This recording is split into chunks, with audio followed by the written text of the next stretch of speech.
shot on the right, which I'd never seen before. Well, again, this is really interesting because these photographs are taken by Linda McCartney. Really? Yeah, absolutely. Yeah, and she's there taking the photographs. There's Jeff and myself tuning up the guitars, which I think is really cool.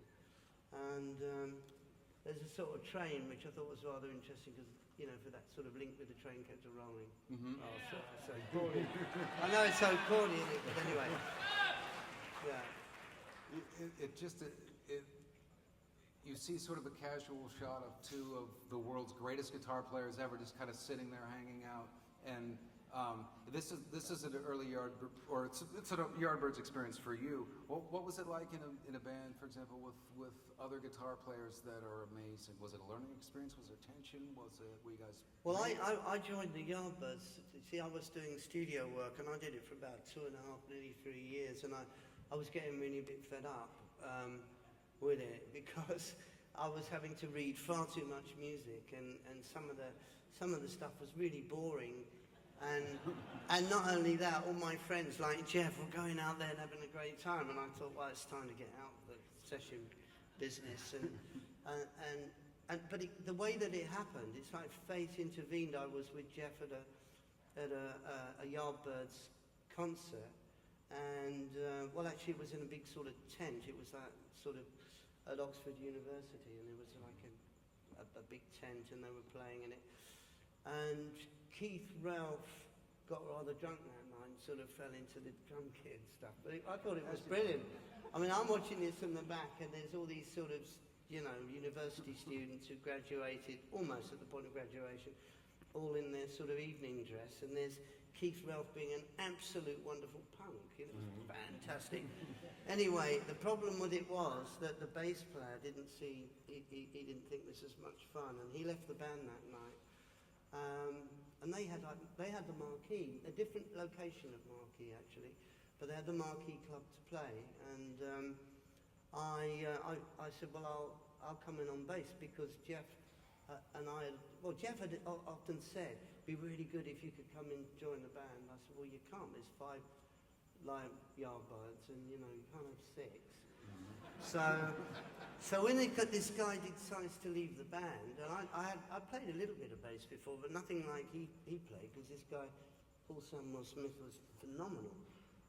Anyway, I played the guitar. I played the bass on this gig at the Marquee, but the idea was to start playing guitar, and I did. I was doing bass and then doing some guitar as well. When you talk about sort of shifting into a more experimental way to make records, to write songs, to play guitar, yeah. Were there guys that you looked to? Were there guitar players sort of before that you're kind of looking at and saying, well, this guy is doing it and pulling it off, and I want to do something similar but make it my own? Were there influences? Well, in the Yardbirds, I was really trying to push ideas. Let's put it, not pushing ideas onto the Yardbirds because they were really happy to be doing it, but for example, on one of the songs that we had, which was called Glimpses, there was, I had like tapes playing in the background of like sound effects of the Staten Island ferry coming into Perth, really? and locomotives going with all this bow and all of that. It was really experimental stuff. So there wasn't. Other people might have been doing whatever they were doing, but I was really trying to push the envelope. Imagine that, like a period in music where the whole point of it was to expand it and experiment and do things that hadn't been done before. That's amazing. Yeah. The Yardbirds were playing in LA, and they actually say, well, we don't want to continue anymore. And I think Keith Ralph, the singer, was the one who was the most disillusioned, and I can say the reasons why I think it was that first of all they'd had 3 guitarists because they'd really broken through with Eric with all the excitement, and then he'd gone, and then there was Jeff, and then Paul Samuel Smith, the bass player and the producer of the band, had gone, and now I was in, and then Jeff had gone. I mean, it was just too much change. And not only that, we were tied to this contract of doing singles, which was just, it just broke the spirit of the Yardbirds. So I had to form a band because I had ideas that I really wanted to do.